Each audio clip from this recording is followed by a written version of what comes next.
베이징에서 전승절 열병식이 끝이 났습니다. 그리고 나서 우리나라에서는 미국과의 관계가 별로 좋지 않다는 등 여러 가지 사건들이 있었죠. 그러나 우리가 집중해야 할 것은 저 공산권, 북중러, 이란까지 그들의 움직임입니다.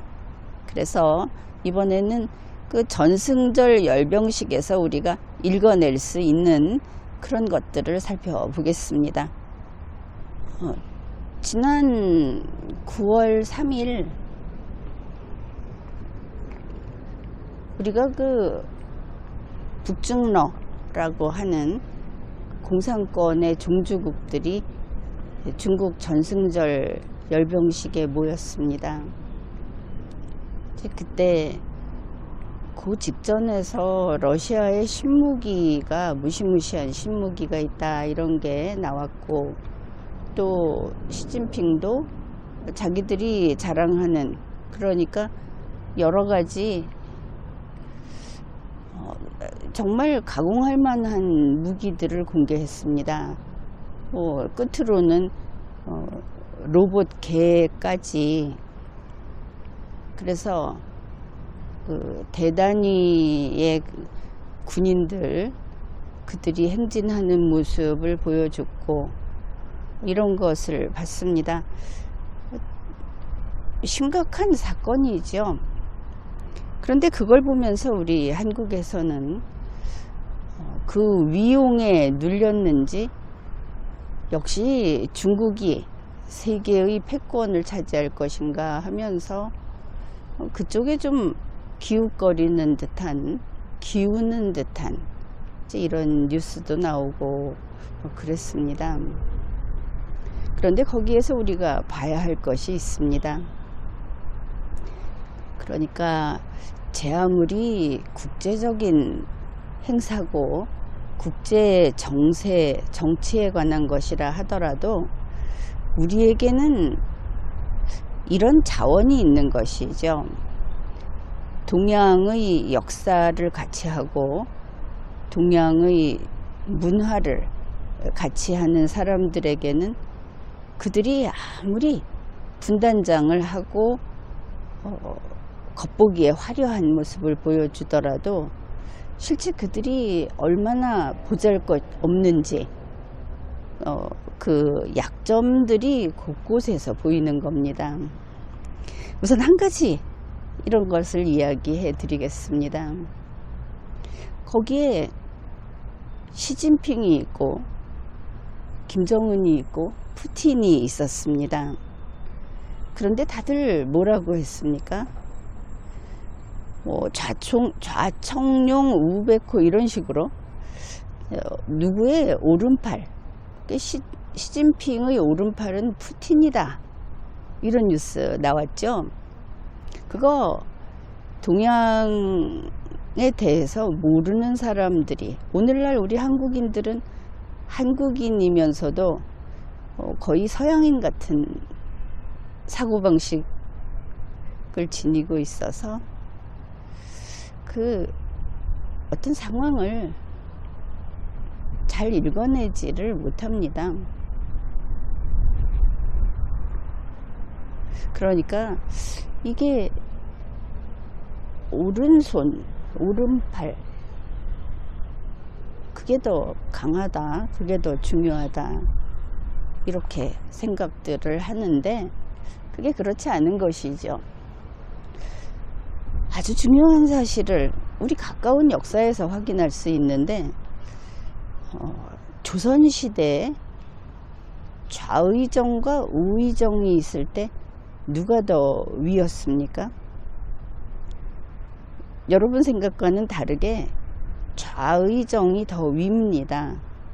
그게 또 좌파가 우파보다 위다 이런 되지도 않는 연결을 지으면 안 되고, 동양에서는 좌라고 하는 것이 우보다 위에 있었습니다.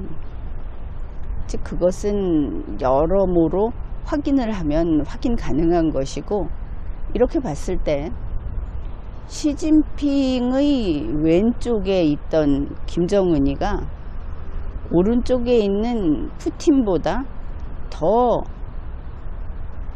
강한 유대를 지니고 있고 더 가까운 인물이다 하는 걸 알아야 하는 것이죠.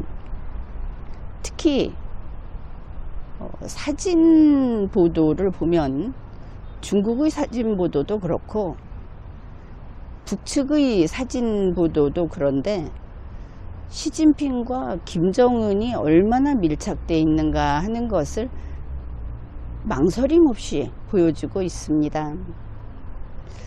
그러면 이게 무엇인가? 김정은이는 구소련의 뿌리를 두고 있고 러시아가 세계 곳곳을 침략하려고 할 때 같은 참호 속에 들어가겠다, 이미 들어간 바도 있고 이렇게 하는데 어째서 그는 시진핑의 왼쪽을 차지하고 있는가? 이번에 시진핑이 하고자 하는 세계를 반으로 가르는 이 야욕, 이거는 명칭이 동방이라는 것이 붙어 있습니다. 동양, 오리엔트, 우리가 말하는 저 이스탄불 그쪽 오리엔트가 아니고 우리 동아시아를 중심으로 하는 그런 개념의 오리엔트를 주 방향으로 잡고 있다 하는 겁니다.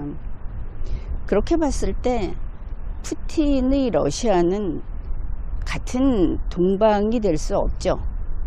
푸틴은 애써 유라시아를 이야기하는데 유라시아와 동방, 동양이라는 것은 미묘하게 다른 부분이 있습니다. 그게 무슨 뜻이냐? 결국 그들 셋이 무대에 서 있는데 머지않아 시진핑과 푸틴이 누가 승리자인지 승패를 가려야 한다는 뜻입니다. 그러면 이야기가 달라지죠. 지금까지 생각하듯이 삼두제로 갈 것인가? 그런데 이번 세계를 둘로 나누는 이 대전쟁에서는 삼두제로 갈 수가 없습니다. 1인 한 명의 황제를 두는, 세상을 둘로 나누되 한쪽에서는 한 명만 선두에 서는 그런 결과를 내야 하기 때문입니다. 일단 셋이 무대에 섰습니다. 그러면 여기에서 우리 자유세계가 그들의 이번 대단한 거의 장엄한 열병식이 얼마나 허풍선이 같이 그런 것인지 알 수 있죠. 내부적인 전쟁을 예고하고 있는 모습이다. 그런데 이런 게 하나 더 있습니다. 무슨 한 마이크가 어떻다 하면서 나온 이야기 들었을 겁니다. 시진핑과 푸틴이 이제 70살이 넘어서 사실상 후계자를 이야기해야 하는데 그들은 독재자 아닙니까? 장기 집권한 사람들이고 후계자를 용납할 수 없는 처지가 되겠죠. 그래서 우리 스스로가 장수하자. 나온 이야기가 그겁니다.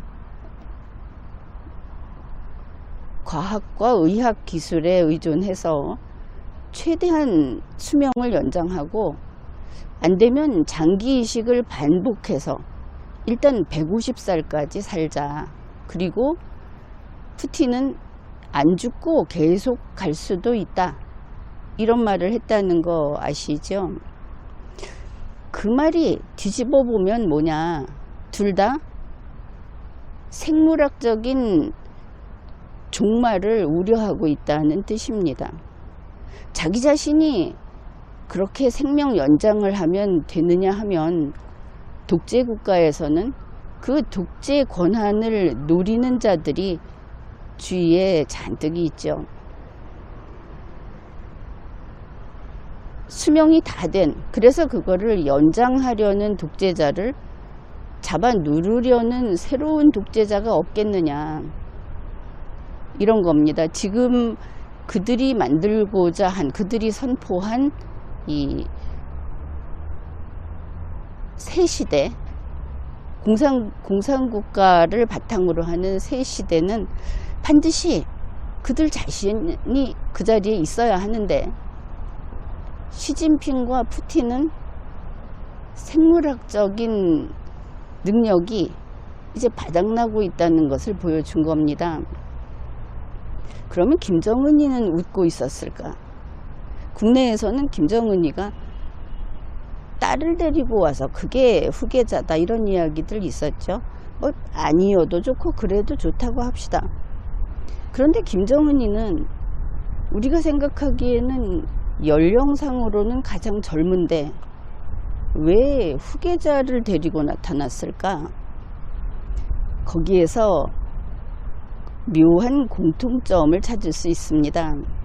김정은이 역시 이제 70대가 돼서, 우리나라에서는 70대는 아직 청년이라고 합니다만 그 독재자들은 여러 가지 사정이 있는 모양이죠. 그래서 죽음을 걱정하는 그들과 동류라는 것을 알 수 있는 겁니다. 그 역시 생물학적인 한계를 기술로 이기겠다 하는 것이 아니고, 나는 후계자가 있다, 내 후계자는 나와 뜻을 같이 한다, 그래서 내가 당신들보다는 좀 낫지 않느냐 하고 후계자감을 데리고 온 것으로 그렇게 볼 수 있습니다. 그들 셋은 결국은 이미 지는 해다 하는 것이죠. 지는 해, 서쪽에 걸린 세 사람의 독재자가 그 대단한 열병식을 하면서 SCO 정상회의 그 직전에 있었죠. 거기에서 세계의 가난뱅이들을 주워 모아서, 그래서 이 반서구라고 하는, 결국은 공산주의, 반자유민주주의의 어떤 새로운 연합체를 만들려고 했던 겁니다. 그걸 보고서 우리가 여기에 대비해야 하겠다고 하는 것은 당연한 일이지만, 그들이 천안문 광장을 울리는, 지축을 울리는 그 인간 무리, 그리고 무기들을 보면서 기가 죽어서 이제는 공산주의 시대가 오는 모양이다, 이런 생각을 하는 것은 그들의 선전선동에 그대로 속아 넘어가는 것이 된다.